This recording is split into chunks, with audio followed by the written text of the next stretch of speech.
Bueno, muchas gracias por acompañarnos, a todos los seguidores de Ampersand. Este es el primer encuentro de una serie de charlas que pensamos y le pusimos un título que fuera La Biblioteca Secreta, que nos gustaba la idea. Es algo que nosotros saben todos, que estamos obsesionados con los libros, con las bibliotecas, con las maneras de leer, con el desarrollo de la lectura, las variaciones de la lectura a lo largo de la historia.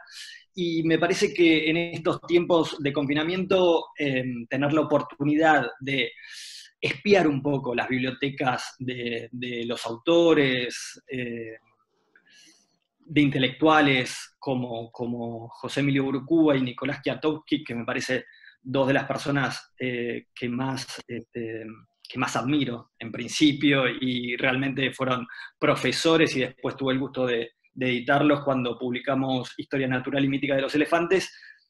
Es una excusa en realidad esta serie de charlas para meternos y espiar esos estantes de las bibliotecas, esos lugares recónditos, a veces negados, otras veces adorados de intelectuales como ustedes, para ver, a ver qué esconden y qué se puede descubrir en esos estantes, ¿no? Y me parece que la biblioteca secreta era un concepto y una idea que nos venía muy bien para poder hablar sobre esas cuestiones. Muchísimas gracias por participar y compartir con nosotros este tiempo. A ustedes por invitarnos.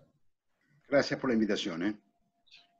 Hay algo que recuerdo haber leído en la introducción que ustedes hicieron sobre Leonardo da Vinci, los cuadernos de arte, literatura y ciencia de Leonardo da Vinci, y había una imagen que siempre me interesó, y fue esa en la que un joven Leonardo acumulaba lagartijas, saltamontes, murciélagos en su habitación para poder pintar después un basilisco, ¿no? Es una figura medio mitológica y monstruosa. Pero me parecía que esa escena también es la escena de la biblioteca de un intelectual, de un escritor, ¿no? Está rodeado de todas criaturas y objetos, a veces misteriosos, otras veces raros, para poder estudiarlos y entender cómo se produce quizás o se genera la imaginación. Me parece que es una imagen posible para una biblioteca de un escritor o un intelectual. Los monstruos que nosotros mismos creamos con las palabras, ¿no? Las historias. Claro. Sí, exactamente. Porque siempre hay una gran hibridación en todo lo que, en particular, Nicolás y yo escribimos, porque somos historiadores y el discurso histórico se construye a partir de fuentes de diferente naturaleza, textos de distintos géneros, desde lo que puede ser el documento que sale de una escribanía, o los censos, o cartas, y bueno, también mapas, y también objetos, ¿no? Los que nos proporciona la arqueología o la historia del arte, por ejemplo. Entonces, es también eso, sobre todo el discurso histórico, yo creo que tiene mucho que ver con esto, con esta metáfora que vos proponés, ¿no? Creo que son bastante quiméricos los objetos historiográficos, ¿no? Tienen muchas facetas. Claro. Y creo que en nuestros trabajos con Nicolás, hasta podríamos decir que subrayamos mucho ese carácter. Nos gusta echar mano de diferentes cosas, ¿sí? Pero encuentro que es una buena alegoría de lo que nosotros hacemos, ¿sí? No sé, hay un elemento más en esa imagen que traías, Diego, a colación respecto de Leonardo, que Leonardo es cierto que acumulaba esos distintos animales para luego imaginar y construir los propios, pero también los acumulaba con un propósito un poco más prosaico, que era el de preparar animales reales que pudieran asustar a otros, porque era un tipo al que le gustaba hacer bromas y provocar el escándalo de los visitantes a fiestas y diversos tipos de reuniones, y sorprenderlos con esos animales imaginarios que él creaba reuniendo distintos pedazos de animales realmente existentes. Y en algunos casos también las cosas que hacen algunos historiadores tienen ese elemento jocoso y burlesco de otros, que permite no solamente sorprender a los demás, sino también en ocasiones criticarlos a partir de las composiciones que están en sus propias bibliotecas y en sus propias colecciones. Entonces quizás en ese sentido también un poco menos serio y un poco más burlón, también hay algo de eso. Ahora, los objetos culturales tienen ese carácter quimérico. Pienso en Severi, ¿no? Carlo Severi, que ha escrito sobre eso, cómo desde los... Él lo ha estudiado sobre todo en los pueblos americanos anteriores a la conquista, y él entiende que en buena medida los objetos significantes en esas culturas tienen ese carácter quimérico. Inclusive, si bien él escribe, cuando escribe en italiano ese texto lo llama El recorrido y la voz, en la versión francesa él coloca la palabra quimera, es decir, él piensa, ¿no?, todos los objetos de la cultura como objetos quiméricos, desde las máscaras en adelante. Hasta el punto que él analiza algunos casos de la música africana en ese sentido, y ve cómo esa es una quimera que hasta cambia apela a diferentes sentidos, al oído, a la visión, a la sinestesia de la performance. Es decir que hay mucho de esa combinación de elementos dispares y en principio inarmónicos o inconexos, y que el escritor y el historiador los combina y les da vida. Eso, sí. Ahora, como dice Nicolás, en el caso de Leonardo eso era un expediente cómico, digamos, ¿no? Y no deja de ser también una imagen de Vasari, ¿no? Que habría que ver si Vasari no es una fantasía de Vasari. No, bueno, supongo que no, supongo que no, porque hay algunos, no he quedado ninguna obra de Leonardo en ese sentido, pero sí obras que ya en el siglo XVI se consideraban copias de originales de Leonardo, donde aparece esa cuestión sobre todo vinculada con la cabeza de la Gorgona. Y ahí alrededor de la Gorgona hay toda una serie de animales, de objetos, animales que van desde los insectos hasta los reptiles, pequeños mamíferos, están todos rodeando la cabeza de la Gorgona, y pareciera obedecer bastante a esa descripción que hace Vasari de sus bromas de adolescente, ¿no? Sí, volviendo a lo que decía Gastón respecto de las quimeras y de Severi, hay un elemento en esas quimeras que analiza Severi que es el elemento ritual, ¿no? Que en buena parte esas quimeras permiten a quienes son aptos para manipularlas la comunicación con, por ejemplo, los antepasados. Y ahí quizás hay otro paralelo con al menos alguna ambición de los historiadores, que es algo que dice muy lindo Stephen Greenblatt en uno de sus libros, que es que los historiadores buscan siempre denodadamente y precondenados al fracaso, intentan hablar con los muertos de alguna manera, conversar con esos que ya no están a partir de los rastros que esas personas del pasado nos dejaron, ¿no?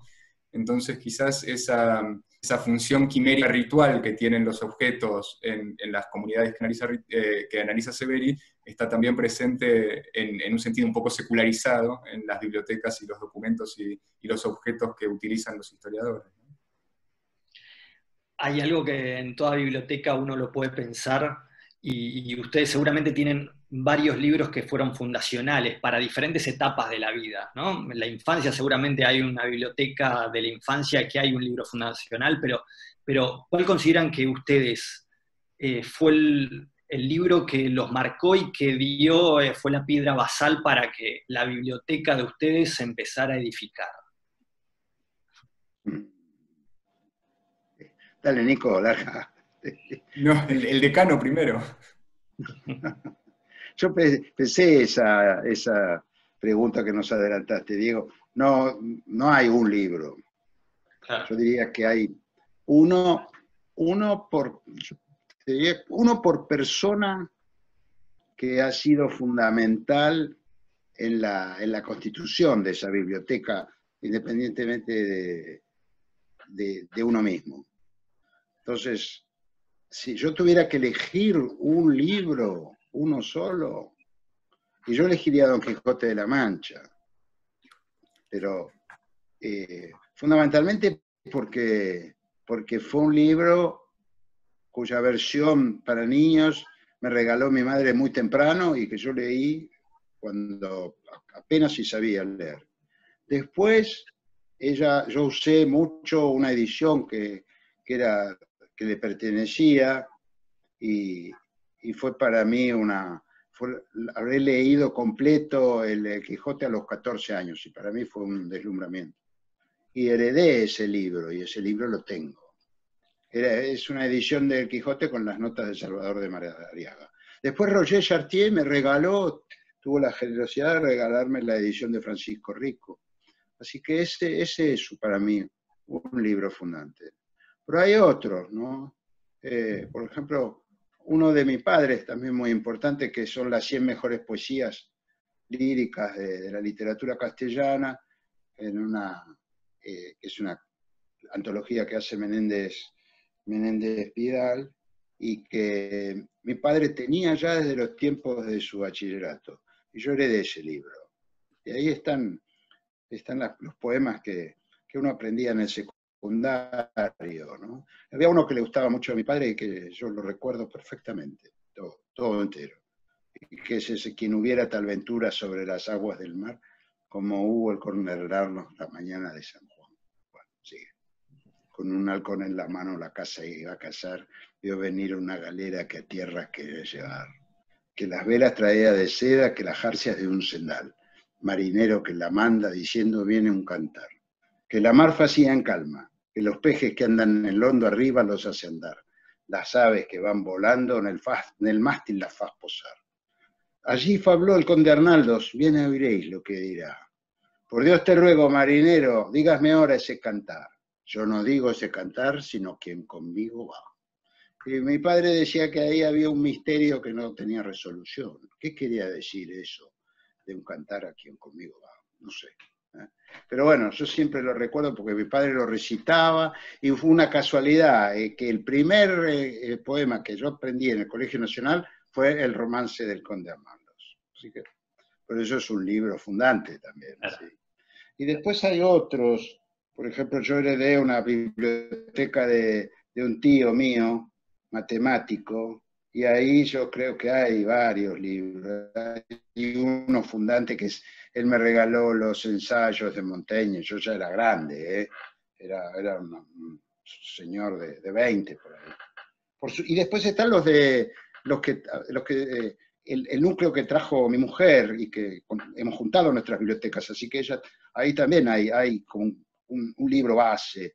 Yo creo que es una Biblia que ella trajo y unos libros que sumó también, que son los poemas de Víctor Hugo. Pues Aurora es una fan inconmovible de Víctor Hugo. Así que, y después también habría libros de mis hijos y libros de mis amigos y libros del propio Nicolás, por supuesto, también. De manera que hay como una decena de libros de los que emana un orden de la biblioteca. Sí. Y de historia no he mencionado ninguno. El primero yo diría que es un regalo que me hizo mi madre para mi cumpleaños de 11 años, me acuerdo, que son los 9 libros de la historia de Heródoto. Madre mía, las veces que lo he leído ese libro, siempre me ha fascinado, siempre. Me ha resultado una cosa deslumbrante todo ese libro. Y vuelvo permanentemente. Y es una edición, se las voy a mostrar. Se fue, lo perdimos. Miren cómo está. Desastrosa ella. Totalmente roto. La conservo así. Es que Es un a veces es librito imposible que pequeño. los libros que uno ama profundamente también se empiecen a deshacer a veces, porque Está los totalmente. lee tanto que... Así es, sí. Y ya está muy oxidado. Algún día tendré que comprar otra edición. Además es una traducción española antigua, pero no sé. Amo este libro. Eso. ¿Vos, Nico? Yo, en realidad, cuando me adelantaste esa pregunta, lo primero que se me ocurrió pensar fue, a partir de los libros que se me ocurrían que habían sido importantes para construir la biblioteca, es que, a diferencia de lo que le pasó recién a Gastón, que son libros que él tiene muy rotos de tanto usarlos, son libros que yo no tengo porque he regalado. Los tuve, los usé mucho, los disfruté mucho, y ahora son ausencias en mi biblioteca. Los tengo en otras ediciones o... algunos en ediciones, otros en fotocopias, otros en ediciones digitales, pero son libros que regalé y que no tengo más. Eh, Obviamente ahí hay una coincidencia un poco azarosa, que Gastón no sabe esta historia. Para mí también el Quijote fue muy importante, no porque lo hubiera leído en la infancia, sino porque es uno de los primeros libros que yo compré solo, digamos. Había leído fragmentos, pedazos, había visto algunas representaciones, pero me acuerdo muy bien del momento en el que compré una edición del Quijote cuando estaba en la secundaria, de cómo me enganché con ese libro, de las horas de sueño de las horas que le quité al sueño para terminarlo. Me acuerdo de la edición, una edición de Espasa-Calpe, que es de los 50 o de los 60, algo así, no muy buena para nada. Me acuerdo de disfrutar mucho ese libro, de haber sido el primer libro que yo busqué, digamos, y también de haberlo regalado. Así que ahí hay... ese libro importante se convierte en una ausencia en la biblioteca y me parece una cosa linda también. Claro. Otro libro parecido para mí fue El Sadic de Voltaire, que también compré un poco antes que ese, pero que también disfruté mucho. Ese sí lo tengo todavía. Y desde el punto de vista un poco más profesional, o más cercano al mundo de la historiografía, un libro que yo leí al principio de mi carrera universitaria, que disfruté mucho, que condicionó mucho mi decisión de qué estudiar y de cómo estudiarlo, y que tampoco tengo más. Es un libro muy lindo de Christopher Hill que se llama El mundo trastornado, que compré apenas salió traducido en una edición pésima del siglo XXI, muy mal traducida del siglo XXI de España, llena de errores en la traducción, que cambian completamente el sentido de algunas de las cosas que Gil quería decir, pero es un libro que me maravilló cuando lo leí, debe haber sido, no sé, 1997, 1998. Esa edición la escribí, la reescribí, la taché, anoté cosas que quería hacer con lo que Gil decía, las borré, me discutí conmigo mismo, y no lo tengo más ese libro. Ahora tengo solamente una horrible fotocopia anillada y un ejemplar digital de la primera edición en inglés de Gil, que es el que el que usé cuando trabajé sobre esas cosas. Pero el ejemplar original que fue mío no lo tengo más tampoco. La biblioteca secreta también es la biblioteca ausente, ¿no? La biblioteca perdida, como decís, o sea, uno va perdiendo biblioteca. Digamos, es increíble también que uno se pueda desprender quizás, como te pasó a vos, de un libro tan querido. Es toda una decisión también, ¿no? ¿A quién le legás quizás ese libro por la razón que sea? Son decisiones, cómo desprenderse de una biblioteca. A veces son decisiones que lo superan a uno y otras veces son decisiones de uno mismo. Y a veces son decisiones inconscientes, uno no se da cuenta de la importancia de esos libros hasta después de haberlos perdido en algunas ocasiones, me parece. Pero... Claro. Y también... A mí me pasó con un libro que amaba, yo amaba ese libro. Me lo había regalado mi mujer. Era una edición francesa de La historia natural de Plinio, pero del siglo XIX, de manera que tenía 2 tomos. Y tenía una letra muy pequeña, apretada. Porque claro, es inmenso, es una enciclopedia. Y yo todas las noches leía un pasaje.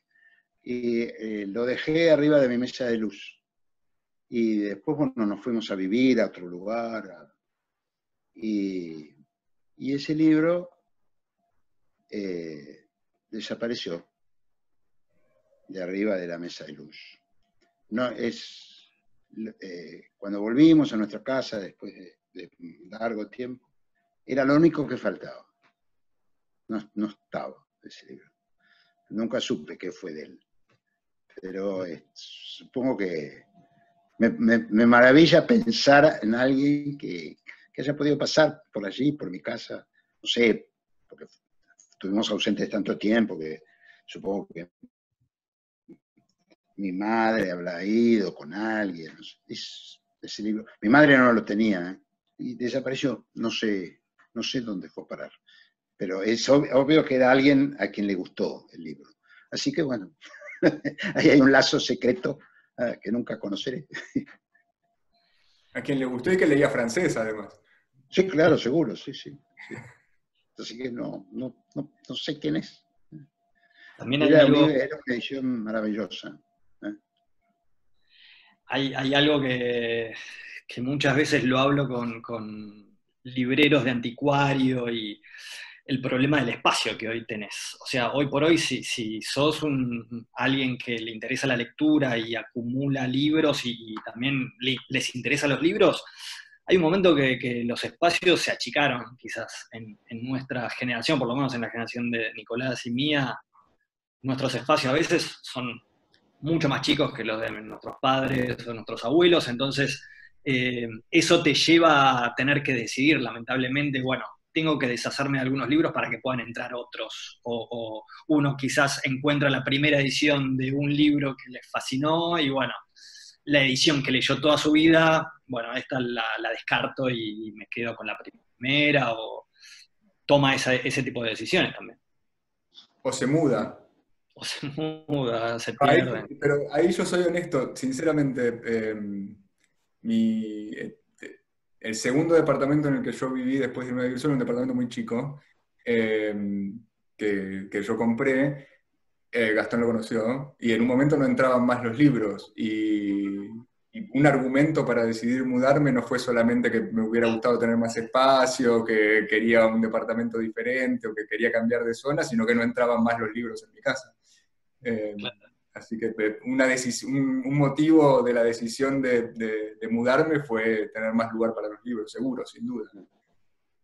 Sí, una tendencia de los nuevos arquitectos de los departamentos, de los edificios nuevos, es te hacen todo ventanal. Y yo siempre pregunto, ¿y las paredes para los libros a dónde las tenés? O sea, ¿por qué es imposible pensar un departamento sin paredes? Porque si no, no puedo poner nada. Yo te diría que eso nos da la pauta de que vamos a un mundo de pocos lectores, ¿no? Podría ser también, porque a veces los arquitectos están a la vanguardia, se dan cuenta rápidamente de cuáles son las tendencias, ¿no? Claro. Después ahí también hay no solamente ese tipo de problemas que señala Diego, sino también en algunos casos problemas estructurales. Tenemos un colega que lamentablemente ya falleció, que en su estudio tenía tantos libros que había empezado a poner anaqueles en el medio de los pasillos, no ya en paredes portantes, sino también en el medio de las habitaciones y los pasillos, y había un problema estructural en el edificio del peso de esos libros a partir de esa decisión que había tomado, que se había tornado peligrosa. Bueno, la biblioteca de los Tola, los grandes especialistas en estudios de la India y de la China budista, era una cosa tan impresionante que se desmoronó el lugar donde estaba. Y después, cuando la donaron al CIF, al Centro de Investigaciones Filosóficas, dijeron, la ponemos acá en una habitación de la planta baja. Y así todo, el piso no se derrumbó porque no había nada abajo, pero se hundieron particularmente los lugares donde estaban los soportes de los estantes. Sí, porque eso hubo que reforzar el piso. Claro, es una cosa, es muy común eso, es muy frecuente. Sí. Hay algo que también en esta idea de la biblioteca secreta que se me ocurre que pueden aparecer, es esa biblioteca negada que uno tiene y muchas veces no muestra o permanecen en los rincones más bajos de las bibliotecas, más esos libros más altos. O sea, uno tiene ese libro y no sabe por qué. ¿A ustedes les pasa que tienen un libro que dicen, ¿por qué tengo este libro? ¿Por qué lo guardo? O sea, yo tengo uno de cómo ganar discusiones. ¿Por qué guardo este libro? ¿Qué me está diciendo? Nada. Bueno, o sea que el año pasado hubo que reordenar la biblioteca. ¿Sí? Entonces, el que me ayudó precisamente fue Nicolás. Gracias a él pude ordenar un poco esto, que era un caos. Entonces, hay toda una parte que yo le decía, bueno, ese libro, mandalo al Refugium Peccatorum. Y bueno, él como se subía a la escalera y me colocaba, Refugium Peccatorum está allá arriba, bien arriba. Sí, no, claro, perdón, pero hay una cosa que vos estás omitiendo ahí, que es que vos sos demasiado benévolo y generoso. El que decía, este tiene que ir al Refugium Peccatorum era yo, y vos decías, no, ¿por qué? Ese no. Pobre, ¿qué te hizo? Sí, pero ahí queda, es grande el Refugium Peccatorum, son como 8 estantes, así que, bueno. No, yo tengo, en mi biblioteca tengo también una parte que está bastante escondida e inaccesible, y la mayoría de los libros que están en esa parte escondida e inaccesible son libros que escribí yo, y que si pudiera secuestraría toda la edición, y no te digo quemarla porque eso no se hace con los libros, pero esconderla en un Refugium Peccatorum gigantesco propio lo haría. Así que una parte importante de esa biblioteca negada, o que yo quisiera negar, son cosas que escribí yo. Y otra parte que un poco me avergüenza de mi biblioteca, pero más por las carencias que por las cosas que hay, es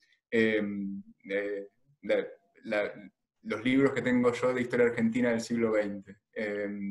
Que es una parte muy pobre de mi biblioteca y que definitivamente tendría que ser mejor. Entonces, me da un poco de vergüenza la pobreza de esa parte de la biblioteca. Aunque no es algo a lo que yo me dedique ni que lea para otra cosa que no sea deprimirme un poco con el estado de los asuntos de la patria, me da un poco de vergüenza que mi biblioteca de historia argentina del siglo XX sea tan pobre teniendo colegas que se dedican a eso también. Ahora, en este último cuestionario que nos has mandado con las preguntas de algunos participantes, sí. Hay una que se refiere a bibliotecas secretas, ¿cómo te voy a decir? Explícitas, ¿no? Que me hizo pensar mucho. Y algunas páginas ha escrito sobre eso muy lindas Alberto Mangel, ¿no? Sobre todo en la biblioteca de noche. Pero pensé mucho alrededor de esto y la biblioteca secreta parece ser un fenómeno bastante moderno. Cuando se van a aparecer cuando también se organicen sistemas de control de la lectura. Claro. En el caso de Occidente, eso se iniciaría, yo creo, en el 15, en el 16, ¿no? Con los métodos y la generalización de los métodos inquisitoriales, más que nada para literatura de tipo religioso.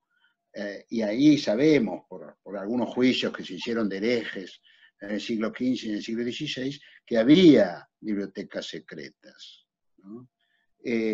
En el mundo actual también es un tema que, por ejemplo, el famoso librero de Kabul, que es una bellísima historia, genuina, o las bibliotecas secretas que se armaron en Timbuktu cuando la ciudad fue ocupada por los salafitas, y fueron sobre todo a instancias de los imames de las mezquitas de Timbuktu, que estaban contra el salafismo, que llevaron unos manuscritos únicos. Es una de las bibliotecas manuscritos más ricas del mundo, del siglo XV, del siglo XVI, con obras que no solo tienen que ver con los comentarios del Corán, hay tratados de matemática, de astronomía, de derecho, y todas esas los imames se las llevaron a algunas casas particulares donde fueron las mujeres las que las salvaron y las conservaron en sus habitaciones.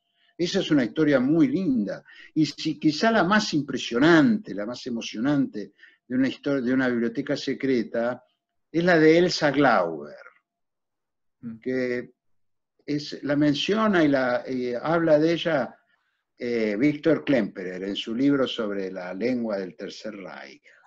Sí. Elsa Glauber era una señora rica que vivía en Dresde, amiga de Klemperer, y cuando a partir del año 37, 38, se establecen las llamadas Judenhäuser, las casas de judíos, ¿no? Y la señora, su casa, que era una casa realmente principesca, la pone a disposición y se hace ahí una Judenhaus, de la que ella se va a encargar. Ahora, estaba prohibido que los judíos tuvieran libros no judíos, no podían tener libros arios, digamos así. Siendo alemanes no podían tener a los autores alemanes, solamente Heine podía estar allí, ¿sí? O más cerca las obras de Feuchtwanger, pero no podían tener a Goethe ni a Schiller. Si la Gestapo entraba, hacía una inspección, inmediatamente los mandaban a Theresienstadt, en el mejor de los casos. O sea que, ¿y cómo hizo esta mujer, que era una mujer exquisita, que amaba fuertemente la literatura alemana, había sido colega de Klemperer enseñando literatura alemana? ¿Cómo hacía? Ella, los libros, buscaba en el editor, el traductor, buscaba que pudieran ser apellidos judíos. Entonces decía que ese era un libro judío, y lo marcaba ese detalle, que muchas veces es probable que no se tratara de judíos, que ella, debido al apellido, encontraba la posibilidad de que lo fueran. Y de las 2 veces o 3 veces que fue la Gestapo a revisar la casa, bueno, ella salvó los libros de esa manera, diciendo que eran libros judíos, por esa razón. Y esa era una biblioteca secreta, ¿no? Es una página muy impresionante que escribe Klemperer, que dice: yo de Elsa Glauber, lo último que supe es que la habían llevado a Theresienstadt. Ella desapareció para siempre. Pero es muy impresionante, ¿no? Es una biblioteca, ¿cómo podría decir? Enmascarada, se podría decir que era. Y ella conservó así. También prohibida, ¿no? ¿Cómo? A veces también prohibida para otros. Claro, prohibida, pero esa, y la valentía, el coraje, ¿no?, de esta mujer que buscó ese subterfugio, ¿no?, para conservarlo. Creo que es de bibliotecas secretas o de bibliotecas clandestinas, es tal vez una de las historias más emocionantes, ¿no? Elsa Glauber. Sí. Tuvimos muchas preguntas también de nuestros seguidores. Una era esa, otra era cómo organizan sus bibliotecas, qué tipo de orden le dan a ese, muchas veces, caos, que cuando uno se pone a trabajar sobre un tema empieza como, a veces uno también pone todos los libros sobre un tema en el que está trabajando en unos mismos estantes, entonces modifica la estructura de la biblioteca, y me parece que también es mutable, ¿no? Tal cual. Sí. Ahí el problema, creo que es al mismo tiempo un problema y una ventaja que tenemos hoy, ¿no? Que es que trabajamos tanto con ese objeto maravilloso que es el libro físico, y que al que no solo amamos, sino que también nos es tan útil y tan fácil para operar, ¿no? Es casi, no voy a decir que es un objeto perfecto, pero tal vez por hábito, tal vez por cualidades mismas del objeto, se presta tan bien para las cosas que hacemos, sino que también trabajamos con libros en otros formatos, ¿no? O sea, primero fue la fotocopia, que sigue siendo, y también el libro digital, ¿no? Y en la organización de las bibliotecas, tanto las del ocio como las del trabajo, me parece que esa característica múltiple de los textos con los que trabajamos también influye un poco en el orden, ¿no? Claro. No es lo mismo el orden de la biblioteca física, que nos permite ir a un lugar donde sabemos que las cosas están, que el orden de la biblioteca digital, que se altera con más facilidad y con más frecuencia, por lo menos en mi caso, ¿no? Y que también permite otro tipo de búsquedas y otro tipo de reorganizaciones más frecuentes. Por un lado, ahí tenemos una gran ventaja, porque las cosas que estudiamos Burukua y yo, en general, si no fuera gracias a la virtud de los textos digitales, las cosas que hemos escrito y que hemos estudiado, creo que nos habrían sido no solo muy difíciles o quizás imposibles, sino que también nos habrían llevado muchísimo más tiempo del que nos llevaron, tanto para reunir los insumos para esas investigaciones, como para después trabajarlos, elaborarlos y manipularlos digitalmente. Y por otro lado también hay una parte grande del trabajo con el objeto libro que se pierde y que en algunas ocasiones se vuelve más engorroso, ¿no? Nos ha pasado muchas veces trabajando juntos, estar manipulando textos digitales de centenares de páginas y de varios volúmenes, en los que la función de buscar no funciona, pues son textos antiguos, y maldecir en voz alta porque es algo que se resolvería muy fácilmente con el objeto libro en la mano, lo abrís, sabés dónde está lo que necesitas, y Claro. en el objeto digital eso es imposible y tenés que dar 15.000 vueltas hasta que encontrás lo que estás buscando. Entonces, me parece que tanto para la organización como para el disfrute de esos objetos, como para el trabajo con esos objetos, la irrupción del texto digital nos ha salvado de muchos problemas y nos ha otorgado muchas ventajas, y también nos ha dado muchos dolores de cabeza cotidianos, ¿no? Claro, te genera otros problemas. ¿Hay un sistema, tienen un sistema, digamos, digital? Porque imagino que la cantidad de carpetas que uno tiene en sus computadoras, que también funciona como una especie de biblioteca virtual. ¿Tienen un sistema para poder, bueno, ordenar ese caos?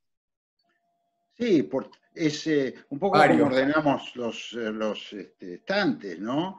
Es por temas. Nicolás es un gran especialista en eso, ¿eh? Como él ordena los PDFs, se encuentra rápidamente, ¿eh? Rápidamente. Porque hay así folders especiales donde se van colocando evidentemente yo pienso que bueno, Nicolás tiene muy claro cuáles son los temas y la arborescencia de los temas, pero hay un momento determinado que él desprende un folder de otro más grande, y eso tiene que ver con nuestras necesidades concretas, ¿no? De leer sobre un tema y después de escribir sobre ese tema. Pero sí, pero el orden yo creo que es temático, no sé, Nicolás, me parece que es temático. Y temático y Más que por cronológico. autor. Por supuesto, la organización de mi biblioteca digital como de mi biblioteca física es temática, pero también hay tanto libros de literatura digitales que yo leí en el pasado, como libros de trabajo con los que yo trabajé hace mucho tiempo y que ya no uso más, y que pasaron a carpetas anteriores de años pasados y quedaron ahí, ¿no? Sobre todo las cosas un poco más, menos vinculadas con la investigación y más vinculadas con la cosa cotidiana, por ejemplo, no sé, las tesis que hemos leído y evaluado. Yo esas no las tengo ordenadas temáticamente, las tengo ordenadas No, yo cronológicamente. tampoco. Yo por año. Entonces, Sí, esa lo yo tengo. las tesis que yo evalué en 2015 están en una carpeta de 2015 y no en una carpeta tesis sobre, no sé, la utopía en la Francia temprano moderna.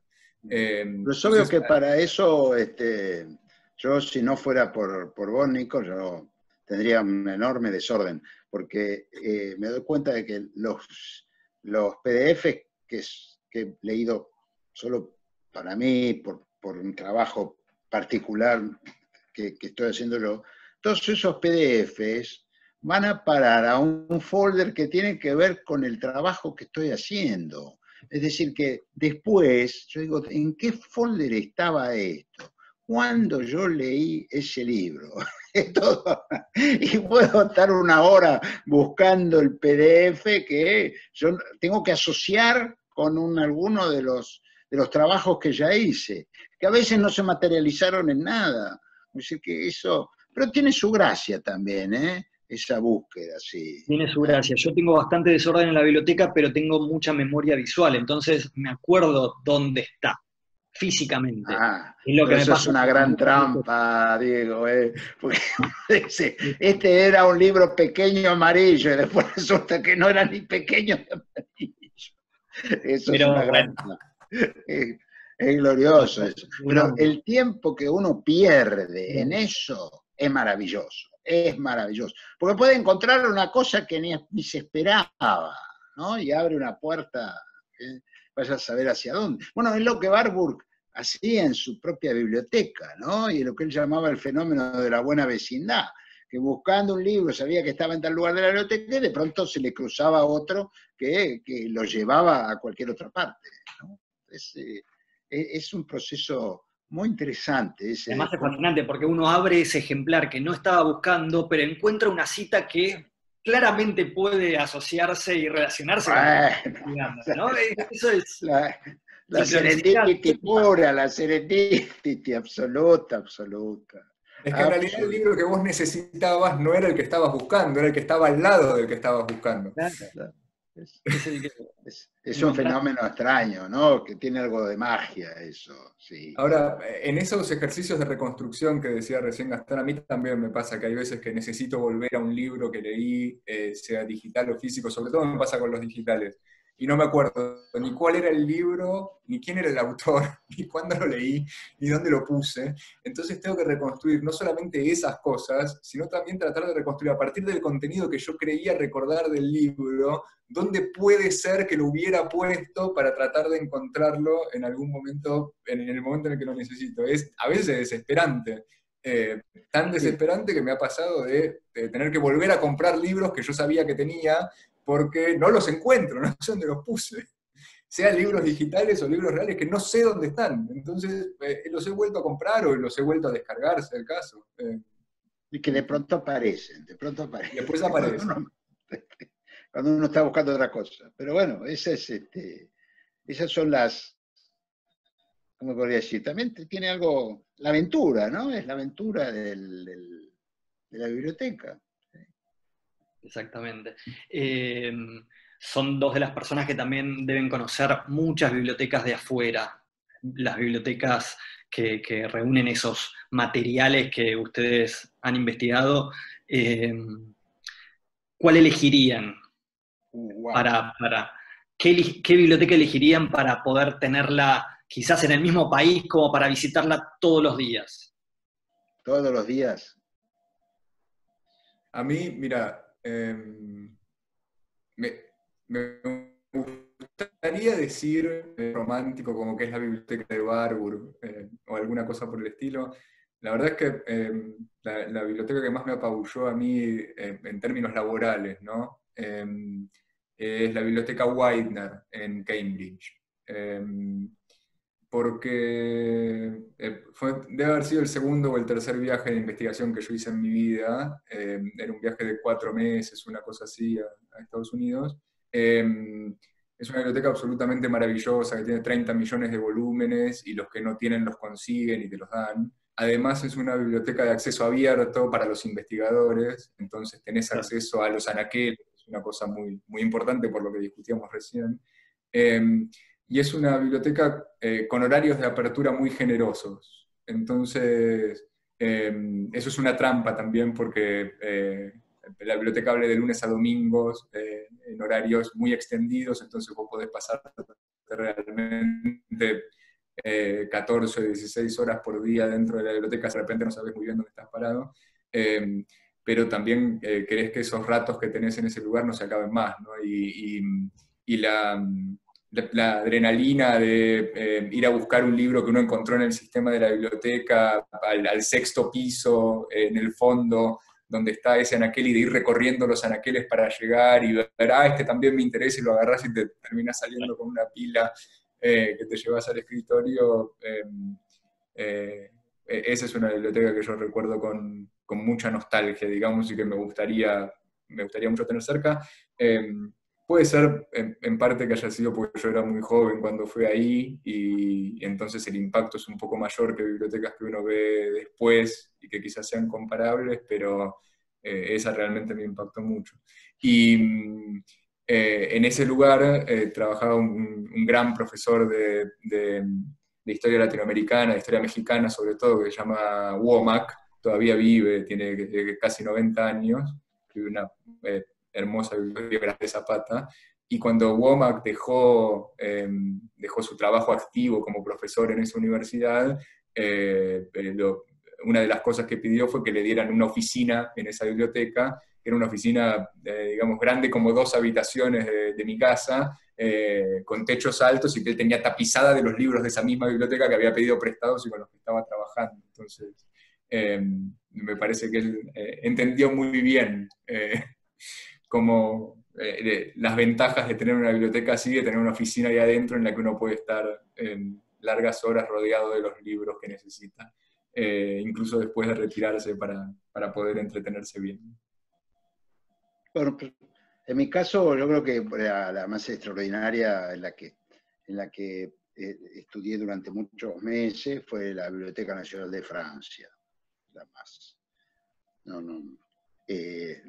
Hay disponibles allí, a estante abierto, más de 2,5 millones de volúmenes, ¿no?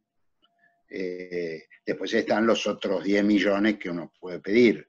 Y después está toda la sección de los reservados que hay, desde manuscritos hasta las grandes ediciones del siglo XVII y XVIII. Y después está el llamado infierno, ¿no? El infierno, que son esos libros prohibidos, la mayor parte son libros de herejes, pero también hay la gran literatura erótica y pornográfica está ahí, ¿no? Pero después hay otras 2 que son mucho más pequeñas, pero donde yo fui muy feliz y me sentí como pez en el agua, porque estuve meses, semanas en un caso seguro, en el otro meses. En horarios insólitos, donde estaba solo. Y una es la Biblioteca Fray Mamerto Esquiú del convento franciscano de la Recoleta en Sucre. Una biblioteca, además, muy poco conocida.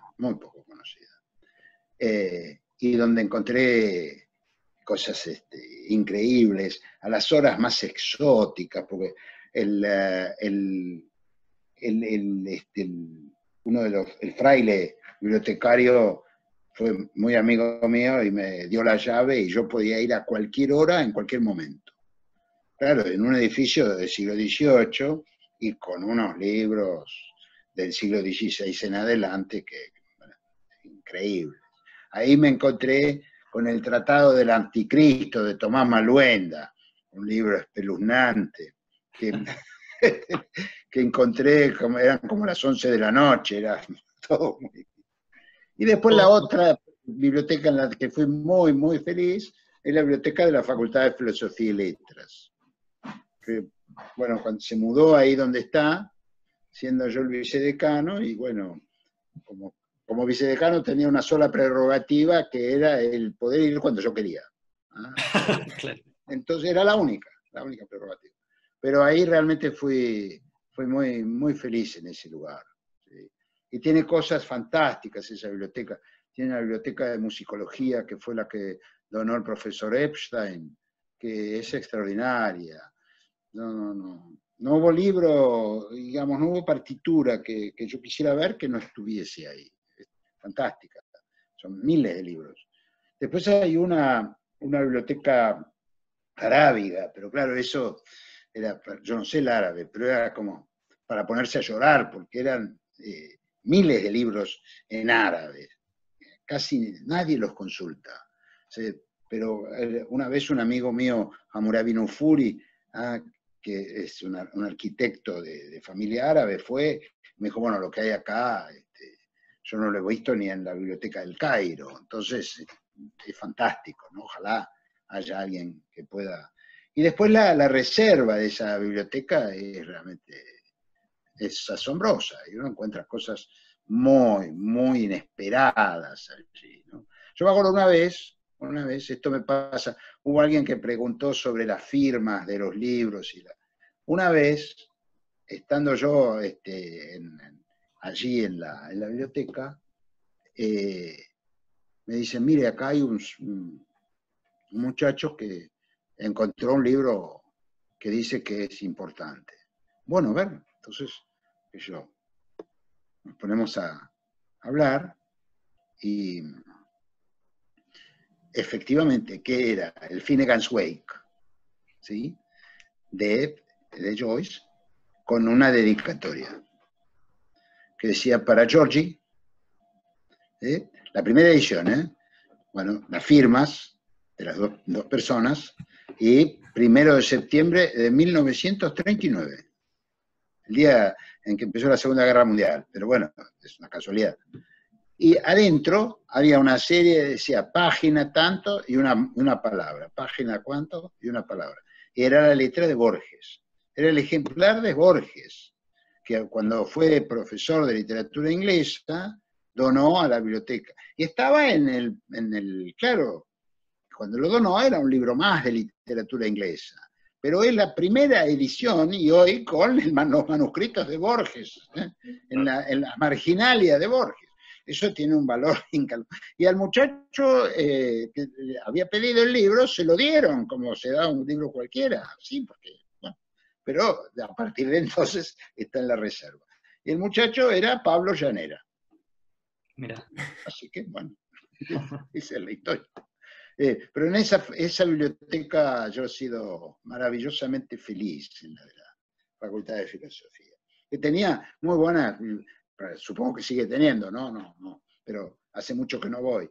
Pero era, en la época que yo iba, tenía bibliotecarias extraordinarias.